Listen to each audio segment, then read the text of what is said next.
Hello and welcome. In this documentation, we're going to walk through a specific market DNA cycle for the S&P 500. We'll look at the complete hypothetical plan as it was laid out right from the very beginning, and then we'll track the actual events as they played out on the chart. So, let's dive right in. So here's how we're going to break it down. We'll start by identifying the exact cycle we're looking at. Then we'll get into the details of Phase 1. That's the complete plan. After that, we'll follow the event sequence to see what really happened. And finally, we'll wrap it all up with the cycle's current status and a quick conclusion. All right, let's get specific. The asset here is the S&P 500 index, and the cycle we're documenting has a unique identifier, SP500_5_2. This is our focus for today. Okay, on to Phase 1, entry and projections. You can think of this as the complete blueprint for the cycle. This is where every key parameter and potential target is defined before anything really gets moving. And here we have a snapshot of the chart from March 9, 2026. This is the exact moment Phase 1 was established. This geometric structure you see on the screen, that's the model's map for this cycle, laying out all the critical levels right from the get-go. So let's talk about the entry strategy.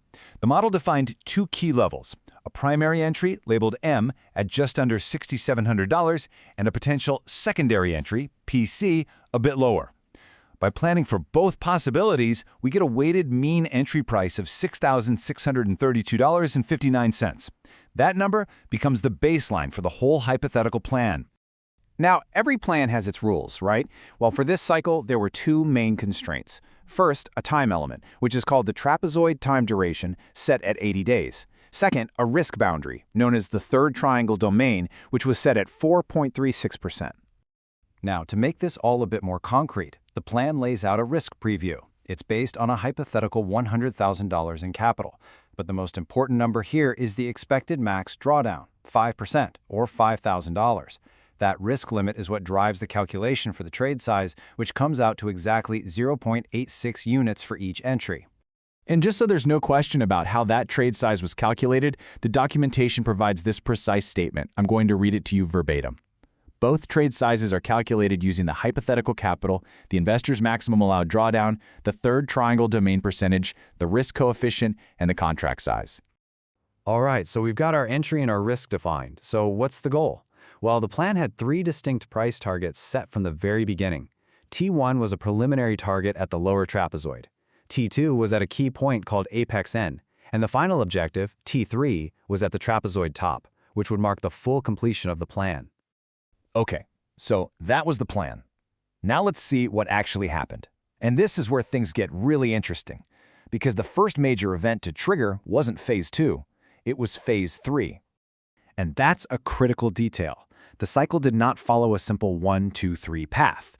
Instead, the price action caused it to jump directly from the conditions of Phase 1 straight into Phase 3, completely skipping Phase 2 for the time being. And here's the moment it happened. You see, just one day after the plan was laid out, on March 10th, the price hit $6,844. That specific level was apex N, our T2 target, which immediately fulfilled the conditions for the Phase 3 event. So, with Phase 3 already checked off the list, what happened next?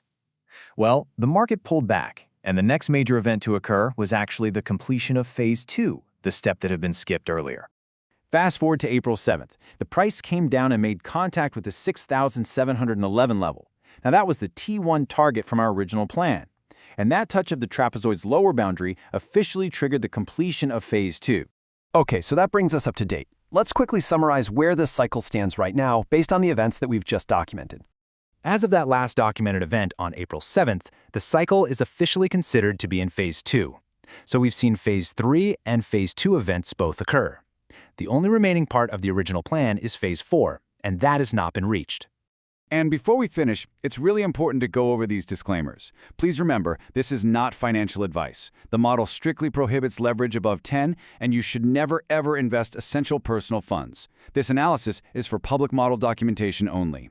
And there you have it, a complete documentation of the S&P 500 cycle, SP500_5_2.